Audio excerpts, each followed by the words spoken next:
In today's episode, we'll discuss the intersection of culture and Thanksgiving with a deep dive into the Thanksgiving play on Broadway.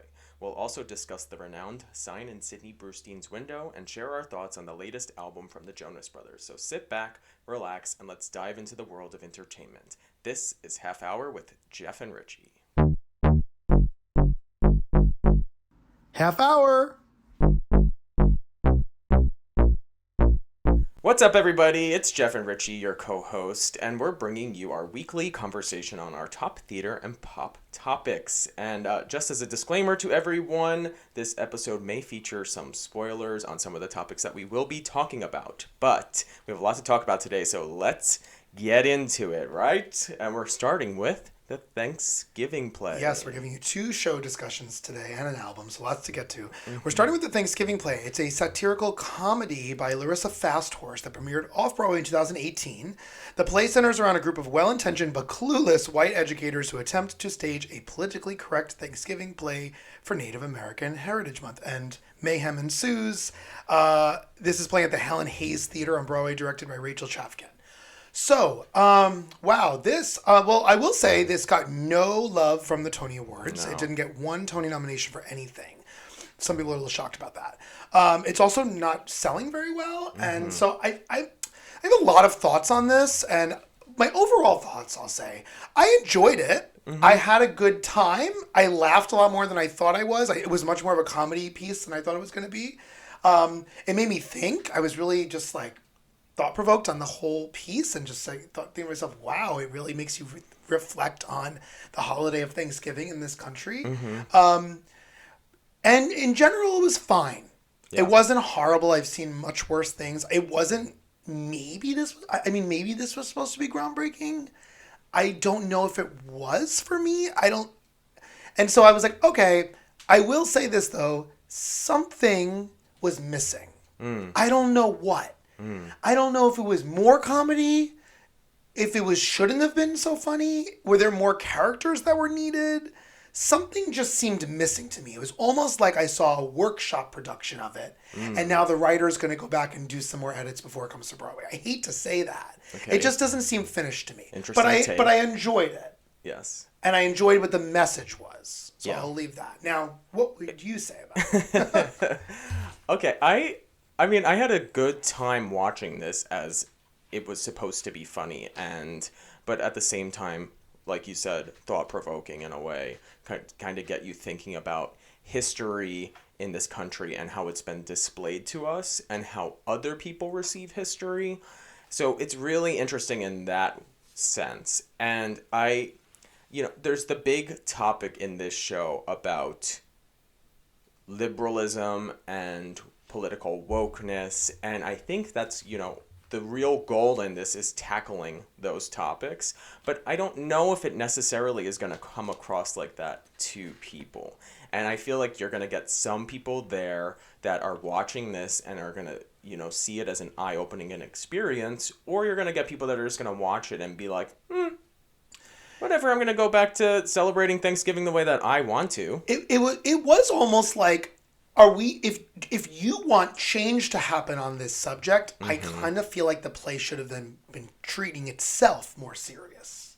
Right. And I feel like comedy was masking things, and I guess that's the point, right? It's satire. So it's like, let's take the most liberal people and kind of let them fall on their face a little bit, and like a clown. It was clownish at times. Right. And so I guess at the end, the bottom line is like, don't tell this story. Like, didn't they all agree like we just shouldn't tell this story? But like, is that what the playwright wants us to think? No one should just tell the story anymore? Or should we learn about the real version of the story and not have a Thanksgiving holiday anymore? Like, I would love to just know, like, what is the one-liner that you want people to walk away from your play? And I can't nail that. Right, because when we did leave, it was like, oh, all right, I guess we just don't do anything. Right. And then the cringe moments, which were supposed to be cringe, I think, and which I think worked, maybe was more of a director choice too, was the videos of the kids doing the pageants. And we've all seen that and been there and seen, in elementary schools and things like that, right? So I was sitting around people in the audience that were like, instead of, this is actually, let me listen. Like, was the intention for the audience to sit and like really listen, and or were we supposed to be like, oh yeah, this is stupid, right? Anyway, bye. Like, well, it felt sort of like an SNL skit that was turned into a longer feature. Like normally you would see something like this in like sketch comedy where it was like, oh, okay, no, there's some truth in this, but it's also okay, we'll make fun of it. So I will also say Darcy Carden is great. She's really fun up there. I'd never seen her live. I just thought she played that role really well. And Katie Finneran, I mean, hello. She's been in a million things. I love her. She was fine too. The boys were fine too. Scott Foley, Chris Sullivan. Yeah, they were fine. I thought that, like, if it was theater of the absurd, like blood splattering on the walls and holding the head, then go more with it. If it's comedy, push more comedy. Right. If it's drama and serious topic, then bring us there. It almost like it didn't know what it wanted to be. And I'm going to say this too.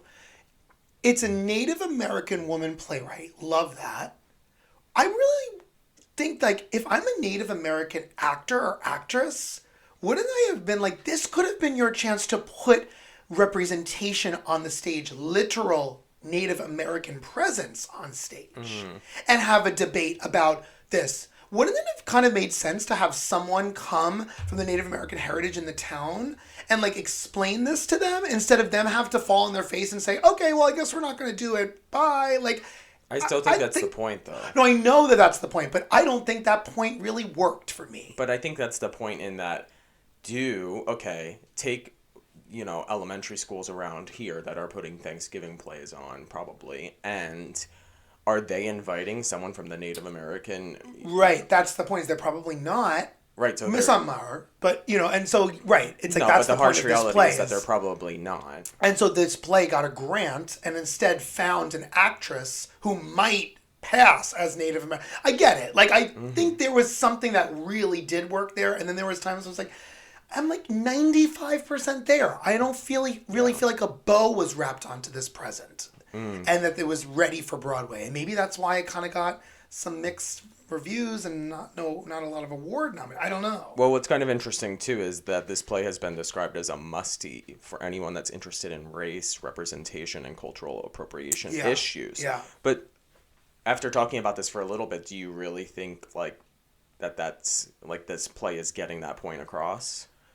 I don't know, because I just wish it was more serious. Listen, comedy can really expose. Like, I think when you're talking about something serious, it doesn't always have to be drama.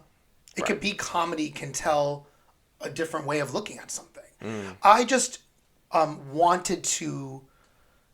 I just feel like something was missing and I can't figure it out. Maybe the direction. It seemed really stiff, like tables and chairs, and like when the ceiling rose at the end and there was blood on the wall, like maybe we're going there. I kind of wanted something like from the Minutes, not to compare, but the Minutes had this like Twilight Zone element to it, like it was raining outside and there was this mystery. Why were people acting that way? I almost wish if we were going to go comedy, we could have gone like Little Shop of Horrors-esque comedy with the absurdity of it. And it didn't go there enough for me. Right. But, it still needs... Right. You know what I mean? I think the verdict here that we're getting is kind of that, like, this didn't really hit the mark. It had good moments. It has the intentions, but was still missing something. And I get it. Like, these Thanksgiving plays make no sense. Kids need to really be taught what actually happened. And Thanksgiving is this wildly misconstrued holiday now. And I get it. Like, but I don't really necessarily know if the playwright is saying, like, teach them what really happened. They're kind of just saying like stop talking about it. Right. So like stop, like let's not really harp on it. But then if you're going to learn about it, like actually read a textbook on it or a book on it and educate yourself and then move on. Yeah. All right. I guess. I don't know. Guess what? The play's kind of doing what it's supposed to get you talking about. Yeah, yeah. So I also like the title is throwing me a little like, okay. Yeah. Yeah, I don't know. There's just I'm so irked by it because I really feel like there could have just been one thing and I would have been like, okay, button, end of play, makes sense. And I there was something missing. Yeah. But it was nice. It was fine. And thankful to Second Stage for having a Native American woman's play represented on Broadway. Like, we should be seeing a lot more of that. Right. I love that. To kind of close on this too, do you feel like that this show is just preaching to the choir that's already aligned with this issue? Yeah, like who's going to this? Probably like white liberal New Yorkers already. So maybe it is for them. Sure. Is it preaching to the choir, or is it possibly to them? You know? Maybe it's both. I don't know. It's an interesting thought. Yeah. And we know the Tony nominations already, and that this did not get anything. No. Do you think it was snubbed? I really think it could have been thrown a Best Play. It's a very original idea. I wouldn't have probably given it to anything else. The design, the acting was fine. Nothing really to nominate, I don't think. But I think it could have gotten a Best Play nomination. I could have seen that. Maybe a featured actress. Yeah. Unless they were all considered leading. Yeah, I don't know. See, that's hard. I don't know. Yeah. But that's the Thanksgiving play. That's nice. And it is playing for a few more weeks. I think it's still early June. So if you're really curious and you're thinking, well, maybe I should go see it and see if it's like another thing. Like, why didn't they put this out during Thanksgiving? I know. I kind of thought that too. Like, it would have kind of made sense as we're preparing food and gatherings and there's the holiday coming up. Like, we could have then seen this. And Second Stage does show you around. Like, think about the holiday a bit. Yeah. Not it's like now. It's like, let's do a play about a holiday and then do it at the opposite time of year. It's like doing Christmas right now, like a Christmas show. Right. Yeah. Well, we're going on to another play that we saw recently that did get a little bit of Tony buzz. Yes. And that play is, drumroll please, The Sign in Sidney Brustein's Window. It's a play by Lorraine Hansberry. It premiered on Broadway in 1964 to 1965, and it closed 2 days before Hansberry died. And she died of cancer, I believe, at 35 or 36 years old. Raisin in the Sun is her classic, amazing piece. And I think what's amazing about this, the play is set in Greenwich Village, New York City, follows the lives of a group of bohemian intellectuals as they grapple with issues of identity, politics, social responsibility. The play explores themes of race, class, gender, and is considered a groundbreaking work for American theater. And we saw this at the James Earl Jones Theater, directed by Anne Kaufman. It was sold out in Brooklyn.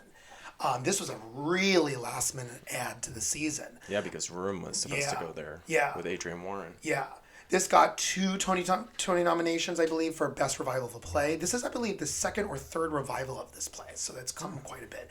And a Tony nomination for Featured Actress in a Play for Miriam Silverman. It's so interesting because I had never heard of this play before. I vaguely heard of it, but I never really... Because we always... growing up, you always hear about A Raisin in the Sun. Right. And, that's what we study in school. I look at this similar to, like, Jonathan Larson. Like, if these people didn't pass as young as they did, what more would we have gotten out of them? I know, because when we left the show, we were just, like, blown away. Yeah, well, especially because the show itself, it always talked about how could Act 2 have been executed differently if she did not pass. Because wasn't she still... She was still kind of in some rewrites, and there were some edits, and she was sick, and they always say, like, it was never 100% done. Mm-hmm. And the reviewers, I think, it didn't get great reviews on the original when it opened. Well, it felt done to me. But could there have been other things maybe, more developed in Act 2? Probably. And I thought there was a lot going on. So there was definitely times where, like, whoa, we're talking about race, we're talking about gender, we're talking about orientation, we're talking about politics, we're talking about marriage, love. There's, like, which I love when a play has so many themes, right? But there was a lot of themes. For a 2-hour and 45-minute play, I feel like I could have sat there for another hour and heard more about these people's lives. And it wasn't boring. No. And let's talk about that. First of all, the play is good. Yes. It is well written. She knows exactly what she was doing. Mm-hmm. And there's references to Greek tragedy and Shakespeare. Words to me. How many times do you see a play and you're like, okay, it's just dialogue? And this is not just dialogue. No. There's, like, beauty in this word. And there's depth. And it just... Watching this and you see this and you're like, oh, the writing. Yeah, it's written especially really well. For the time. You're like, you're taking all of these topics that are still, like, so in today's world and culture, but I'm just, like, listening to this and the development of each character. And also, let's give a round of applause to this whole cast and crew on this, because they were phenomenal. Well, let's talk about that. Oscar Isaac. Yes. I really feel like he carries a lot of the show.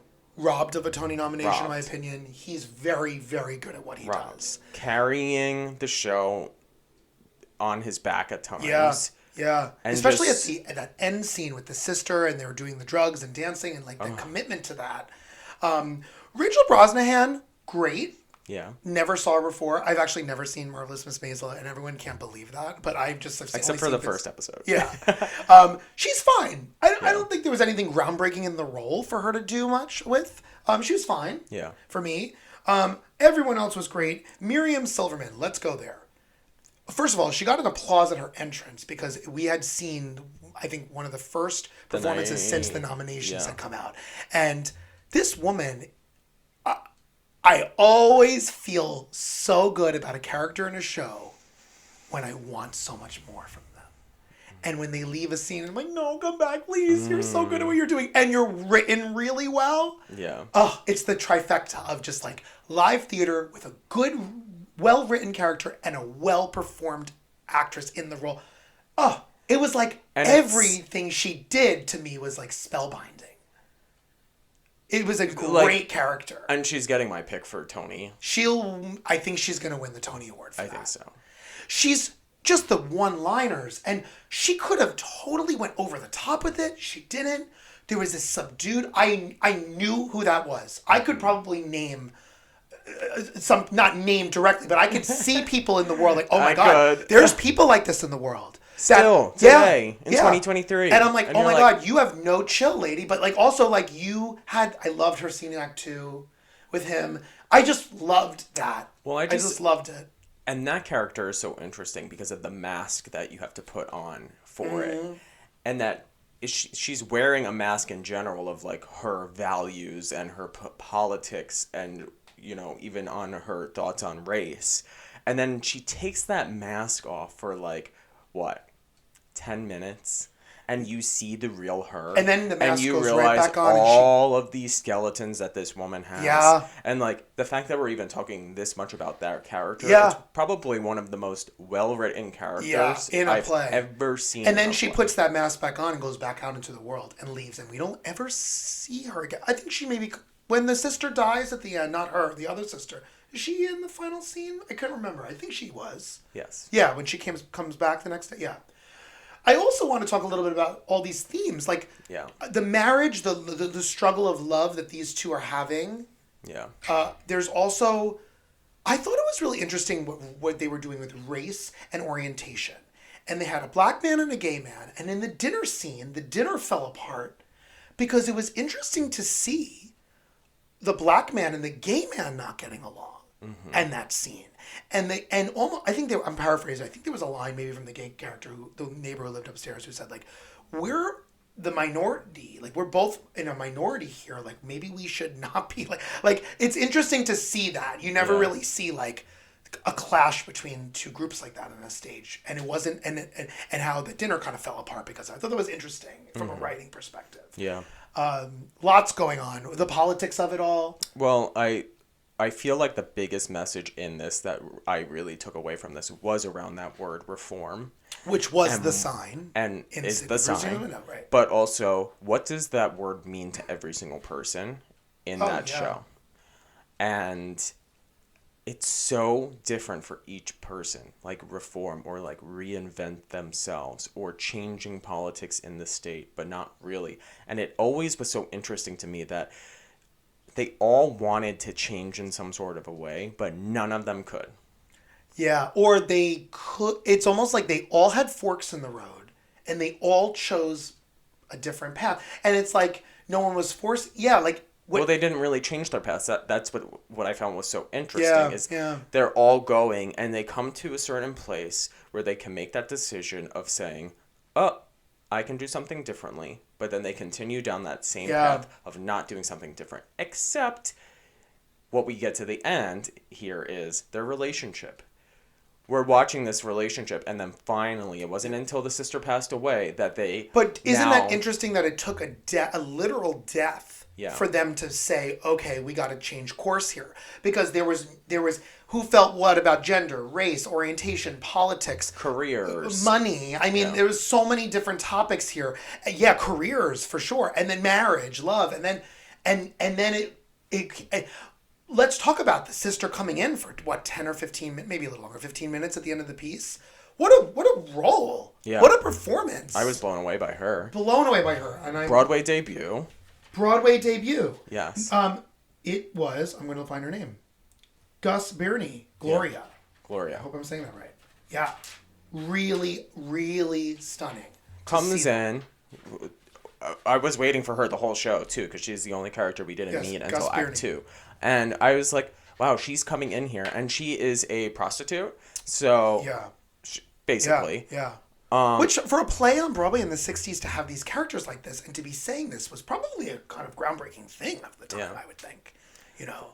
And even she had her own issues with things. So, you know. It was really nice. I wish it got a little more Tony buzz. It's only running till July, early July. It is long, but you know what? I've seen long plays, and I felt they were long plays. This didn't seem that long to me because I was really engaged. It was engaged. Yeah, I was engaged as well. It was captivating. You resonate with the work that's happening on the stage, and it just worked. You know, I would love to leave on like a final question here for everyone too, is like to you and like whoever's going to listen, but do you feel like people are going to really be impacted by this work still today? Sure. And it'll be back. Yeah. We'll see it in 20 years. Yeah. It's just because it's about a specific time in New York history and American history, but it's look at all the problems we're still dealing with today. Yeah. And they're talked about in this play 50, 60 years ago, right? So yeah. They're all slightly different, but they're still around the same what do I always say? Themes. In a way we've come a long ways, but we still have to keep going. Yeah. You know, and so really great plays. I love what New York theater is just bringing. Like you can't get this in many other places besides like New York, and I love it. So, all right, we're transitioning over to some pop music now. Pop time. All right, from theater to pop. Here we go. Actually, it's kind of tying into this because the Jonas Brothers, who did their whole little Broadway week stunt this year, so bringing these Broadway boys here, just released their new album, titled the new album. So they're back with their highly anticipated 5th studio album. It was simply titled The Album. Interesting. This trio brings a fresh mix of pop, rock, R&B to their sound. They always have their catchy hooks, their upbeat rhythms, and heartfelt lyrics.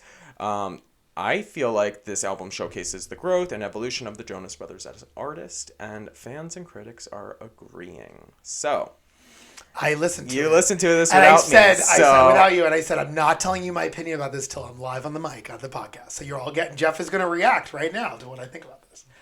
Here we go. I am not kidding.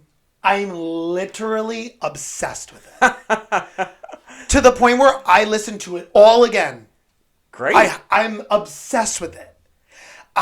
You know me with pop music, I'm very picky. Mm-hmm. It is so well done. Yeah. I've always kind of liked them. I've never been a Fanny obsessed. I don't know where to start. The chords, the music, the instrumentals, the vocals, the lyrics. Yeah. Their harmonies are so tight. It's wildly good. I'm going to listen to it all summer. And I literally, okay, no joke, I teared up during the Little Bird song. I was like, not crying, but I was like tearing up driving my car like, oh my God, this is so good. Like, and now I'm really upset we're not going to see them in Yankee Stadium. Because that's coming up, right? I feel like we could still try to go. I love that it's titled The Album. Like, it is summer. It is, and let me tell you something. I don't know what it was, but I'm just going to the 1970s. Yeah. It's almost like they took every genre of music of the 70s. Disco, R&B, folk, rock, pop, jazz, and exploded 70s culture. I can't stop thinking about it. And it's so interesting that the 70s is like really so prominent in pop music today. Yeah. Like the disco and the Motown era. And there was so much Motown influence into this album. And you can tell that they are great musicians. They're great writers. And they study music. Oh, they definitely did. I mean, Nick Jonas even has a history of performing on Broadway as a kid. I mean, they came from a musical family. They just know what they're doing. I really couldn't tell you one song I didn't like. And I never say that. Well, it's probably their most cohesive record. Yeah. I think. Yeah. That you can play from start to finish. Yes. It just really has that whole vibe that you could just turn it on and press play. I like never thought I'd be saying this in my adult life, but because I feel like when we were like teenagers and in high school and in college, Jonas Brothers were like so big. We were like, oh my God. But like as an adult, all these years later, I'm like literally obsessed with this album. I just can't get over how good it is. Yeah. Well, I'm in agreement with you. Yeah. When I was listening, I was like, I didn't know. Because, you know, the Jonas Brothers can always be hit or miss. Yeah. Not everyone, like, loves them. Yeah. They've always just been that, like, they've been there, you know? I liked them from the start, though. But I did listen to it as well. And I did have some standout tracks. Yeah. Did you have some? Well, Celebrate. Celebrate is my standout Yeah, that's track. a great song. So good. It's a bop. It's a bop. It's a literal bop. But I did want to highlight something here. The final song, Walls, featuring John Bellion, he went to college with me. Oh, okay. Yeah, that's so cool. There you go. In the video. Bellion. Yes. And I also really loved Vacation Eyes, and I loved Summer Baby. And I liked Waffle House. I just loved it. I feel like I need to go on a road trip and just over and over again play it. His favorite thing about pop music is, like, does it play in the car? I know. And also, I will say this. If you really listen to those lyrics of Little Bird, now one of them is a father now. I don't think all three of them are fathers, but I think one of them has a baby, or maybe two of them. Anyway, was that song Little Bird about a baby, like little fingers or hands holding onto my hand? There was like all those lyrics, and then there was like this lyric when I really started to tear up. I was like, this is musical theater. It was at the end when he was like, I hope a part of me stays in your soul when you go into the arms of someone else later in your life or something. I was like, oh my God. Like, I'm so paraphrasing that, Jonas Brothers. I'm sorry, I'm butchering your lyric, but it's towards the end of the song. I'll find it. Oh my God. This is like biting into an apple for the first time. That fresh, we needed this. We didn't need sad right now. We didn't need moody and loud, aggressive. We needed the splashy fun. I'm going to listen to it every day. I need the album. Is the album out yet? Can we buy it? It's out today. No, like the vinyl. The vinyl. They probably have a vinyl. We'll have to see. All right. Anyway, loved. I know we're almost ready. But one last thing too here. Just your opinion on them. They've been in the music industry for over a decade now. Yeah. They've had longevity in the pop space. As a maturing group of young men, do you think they're doing everything right? 100%. And how do you kind of feel like with their solo careers and then bouncing back and forth in between Jonas Brothers to like Nick Jonas doing his own stuff, Joe Jonas doing his own stuff, also Joe Jonas doing his stuff with DNC? Yeah. To me, the way I look at it is you don't have to fix what's not broken. It's very clear that the three of them work well together. Mm-hmm. You want to do solo stuff, fine. You might need to understand that it's never going to be as successful as when the three of you are together.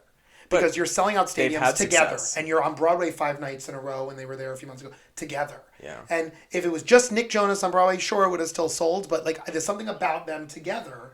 It's like the Beatles. And then when Paul McCartney went on his own, like, sure, great. Yeah. But like, then it's like the Beatles are, you know, you look at, but they're doing everything right. They crawled out of the Disney and they didn't like run away from Disney and bash it and have this whole, like, I have to reinvent myself. They just, like, got out of Disney and then kept going. Yeah. I love it. I really, really can't stop thinking about it. All right. I'm sorry. I'm like gonna be getting a mile tickets. a minute. We gotta go. I loved it. Anyway, okay. Okay, it's time for the pop music drop countdown. Yes. And I'll explain how it works always, but I select my top 6 songs of the week, and Richie will decide if they are a bop or a flop. Yes. So starting in 6th place, we have Alexandra Stan and Matin with B is Fire. B stands for something that we can't say because I don't want to explicit Yes, rating. but I loved this. Great. Do you know Alexander Stan is the Mr. Saxo Beat? Mr. Saxo Beat. Oh, love it. Well, this song is great, and I loved it. Yes, Bob. Then Becky Hill and Louis Thompson, Side Effects. Also, Bob, loved it. Great vibe there. Great vibe, great dance pop track. Janelle Monáe, Lipstick Lover. And talk about vibe. Yeah, this is a capital V vibe on this. Vibe. Yeah. She also announced a new album is coming. Love that. I love her. The Age of Pleasure. Yeah, she's great. I love how she really incorporates just like sexual things and themes into her music, and she owns it. Oh yeah, she's so good at what she does. I love it. Then we have Camille featuring the legendary Nile Rodgers, Legend, and this song is Muscle Memory. Great too. Bop. Also great. Loved it. Loving all of this. Bop. Obviously, now album of the week that we just talked about, Jonas Brothers, my pick, Celebrate. Yeah, I'm like, can we at any wedding or party coming up this summer? Can they just make sure they play Celebrate? Because like, right? Yes. Is this taking place of Celebrate? Is this going to be the new? I don't know. We'll see.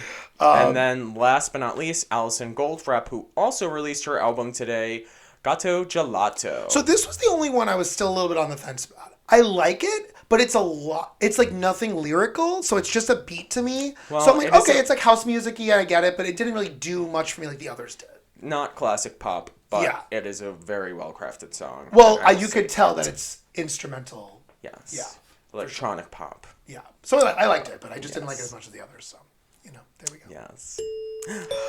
Whoa. Gosh, that flew by, Jeff. The bell's late today. I know. Oh my gosh. All right, well, we'll wrap it up for y'all. Yes, we're going to wrap it up. You all know what time that bell means. So thank you all for tuning in to this episode of Half Hour with Jeff and Richie. We hope you enjoyed our conversation.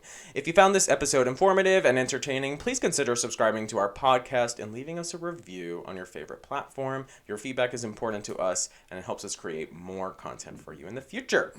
We also encourage you to engage with us on social media. You can find us on Instagram and TikTok at Half Hour Podcast. We love hearing from our listeners, and we welcome your comments, questions, and suggestions for future episodes. So now that that's done, we're going to see you again next Monday. Yes, we have more shows to talk about, a couple more shows to see. Tony Award predictions episodes come up in a few weeks, too. We're going to have a whole episode coming up, all just about our Tony Awards predictions. I can't wait for that. So make sure you're tuning in every Monday. Take a listen. So signing off for now, I'm Richie. And I'm Jeff. Saying ta-ta. Bye.